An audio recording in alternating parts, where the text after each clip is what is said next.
CM, మంత్రులు, ఎమ్మెల్యేల బృందం మేడిగడ్డకు బయలుదేరింది. ప్రత్యేక బస్సుల్లో రోడ్డు మార్గాన బయలుదేరారు. మధ్యాహ్నం 3 గంటలకు అక్కడికి చేరుకోనున్నారు.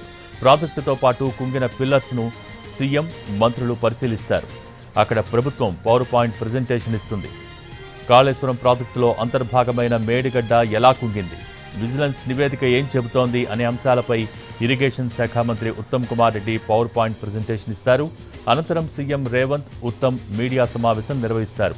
ఆ తర్వాత తిరిగి హైదరాబాద్కు ప్రయాణమవుతారు. మేడిగడ్డ ప్రాజెక్టు పర్యటనకు బీజేపీ, బీఆర్ఎస్ దూరం కాగా సిపిఐ, ఎంఐఎం సభ్యులు వెళ్తున్నారు. సీఎం, మంత్రుల రాకతో మేడిగడ్డకు పరిసర ప్రాంతాల్లో భారీ బందోబస్తు ఏర్పాటు చేశారు పోలీసులు. బ్యారేజీ పరిసర ప్రాంతాల్లో రాకపోకలపై ఆంక్షలు విధించారు.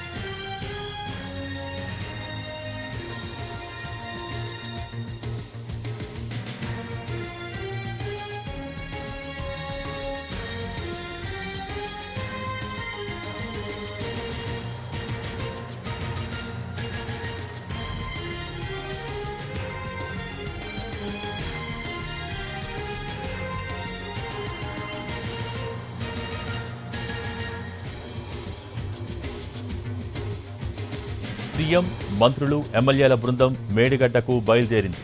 ప్రత్యేక బస్సుల్లో రోడ్డు మార్గాన బయలుదేరారు. మధ్యాహ్నం 3 గంటలకు అక్కడికి చేరుకోనున్నారు. ప్రాజెక్టుతో పాటు కుంగిన పిల్లర్స్ను సీఎం, మంత్రులు పరిశీలిస్తారు. అక్కడ ప్రభుత్వం పవర్ పాయింట్ ప్రజెంటేషన్ ఇస్తుంది.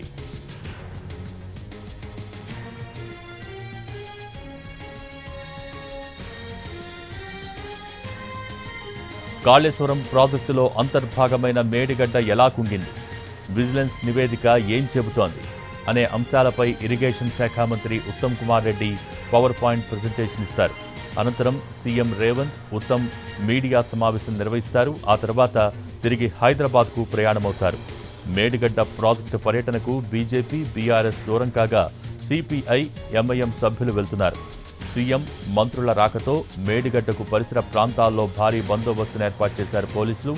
బ్యారేజీ పరిసర ప్రాంతాల్లో రాకపోకలపై ఆంక్షలు విధించారు.